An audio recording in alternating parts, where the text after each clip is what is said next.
Yo yo, bienvenue dans cette nouvelle vidéo. Aujourd'hui on va parler d'un film que je trouve hyper intéressant, au rythme et à l'atmosphère bien particulier, avec un acteur qui transcende son média et porte le métrage sur ses épaules. En attendant, comme d'habitude, n'oubliez pas de vous abonner, de partager, liker, commenter, parce que évidemment ça aide la chaîne, ça participe au référencement, vous connaissez la chanson, merci beaucoup. Parce que au-delà d'un polar classique, le film il apporte quelque chose à la formule, une manière de raconter et de filmer qui lui est propre. Mais on va voir tout ça dans Le Privé de Robert Altman, sorti en 1973.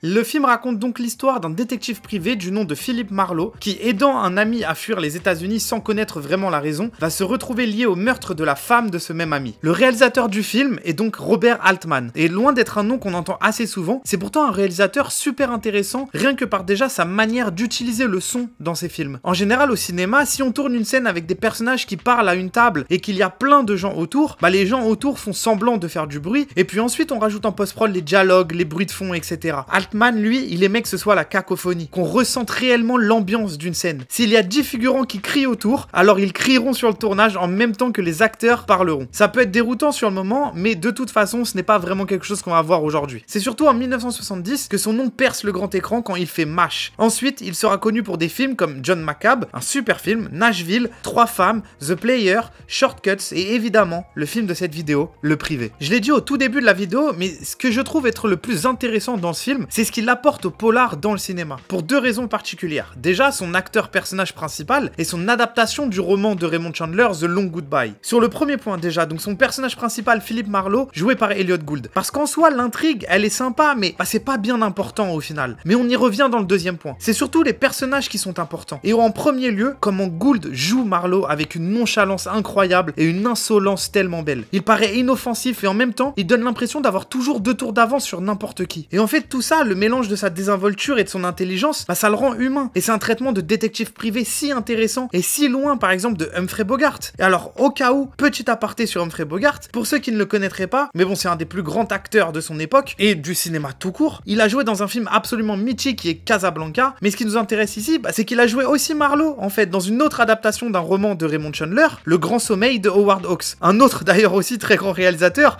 mais bon, ça, ce sera pour une prochaine fois. Et donc, Humphrey Bogart, si vous voyez les images là, il avait vraiment un jeu de séducteur, de détective privé beau et magnifique. Et c'est aussi une vision assez classique du polar américain des années 40-50 et de ses héros. Là où le Marlowe d'Altman et de Gould, il est désordonné, il est mal habillé, il est mal rasé, il fume clope sur clope, etc. Il y a une espèce de déconstruction du mythe qui est hyper intéressante dans Le Privé. Et encore une fois, tous ces défauts qu'on voit de lui, il parle tout seul aussi. Parfois presque comme un fou, on dirait. Et ça le rend humain. Absolument pas héroïque, mais humain. La deuxième raison, c'est donc la manière dont il a adapté le livre d'origine. Pour info, Raymond Chandler est considéré comme un des très grands du polar et The Long Goodbye est extrêmement réputé. Donc si jamais ça vous intéresse, faites-y un tour. Mais il a un style particulier pour le polar dans le sens où ce qui l'intéresse en premier à Raymond Chandler, ce sont ses personnages, pas l'intrigue. Et c'est là où Altman a absolument compris toute l'essence du style de Chandler. Il n'y a qu'à voir comment le film s'ouvre. On suit Marlowe qui vient de se réveiller, qui parle tout seul et surtout à son chat. Puis il se rend compte qu'il a plus de pâté, alors il part en acheter, il revient. Et la scène que je trouve incroyable et qui directement met le ton sur le caractère de Marlowe et du film,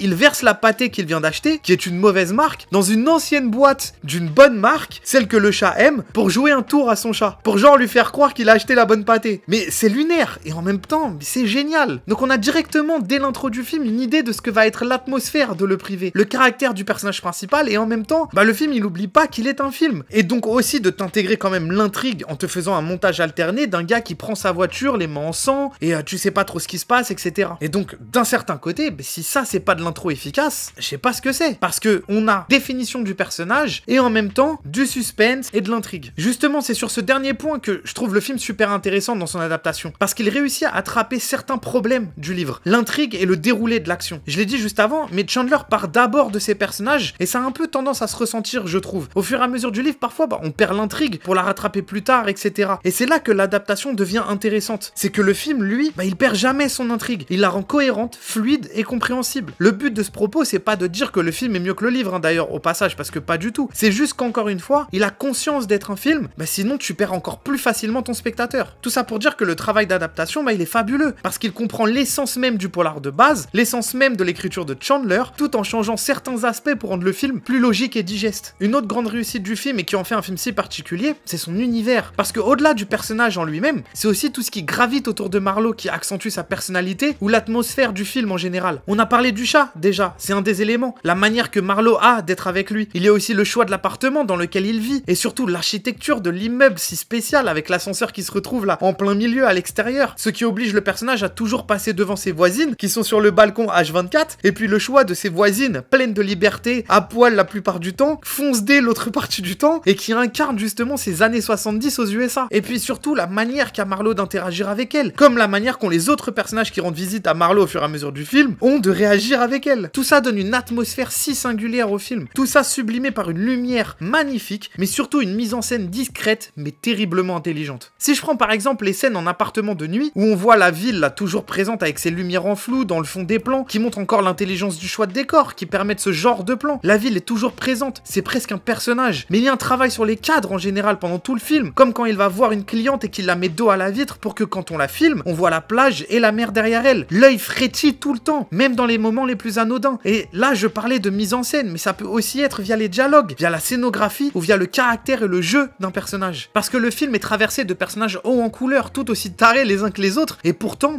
tous crédibles. Mais si tous ces personnages le sont, c'est parce que l'une des grosses forces du film, c'est l'univers qu'il crée. Parfois, il y a des échanges lunaires, mais c'est jamais trop. Même les personnages un peu tarés, Altman arrive toujours à ne jamais dépasser la limite, et à nous faire croire, à nous, spectateurs, en tout ce qu'il se passe. Vraiment, ce film est un petit bijou d'atmosphère, évidemment emporté magnifiquement par la lumière de Vilmos Zsigmond. Et puis j'adore sa fin, son propos, et même le dernier plan, qui est plein de finesse, qui pousse pas la corde, mais qui fait passer son message tout en respectant l'âme du film. Et enfin, dernier petit bonbon, regardez, c'est Schwartzy qui joue un figurant qu'on voit vraiment vite fait dans le film, mais voilà, je trouve ça trop drôle de le voir comme ça. Donc voilà pourquoi il faut regarder Le Privé, parce que le plus important, c'est pas que vous ayez aimé le film, c'est que vous l'ayez vu, parce que c'est un film trop méconnu dans l'opinion publique, un film étonnant qui a tout compris du matériel original et qui, mine de rien, fait du bien à voir aujourd'hui, tant il raconte une époque de vie comme une époque cinématographique. Nous, on se retrouve pour une prochaine vidéo. En attendant, portez-vous bien et à la prochaine. Banks!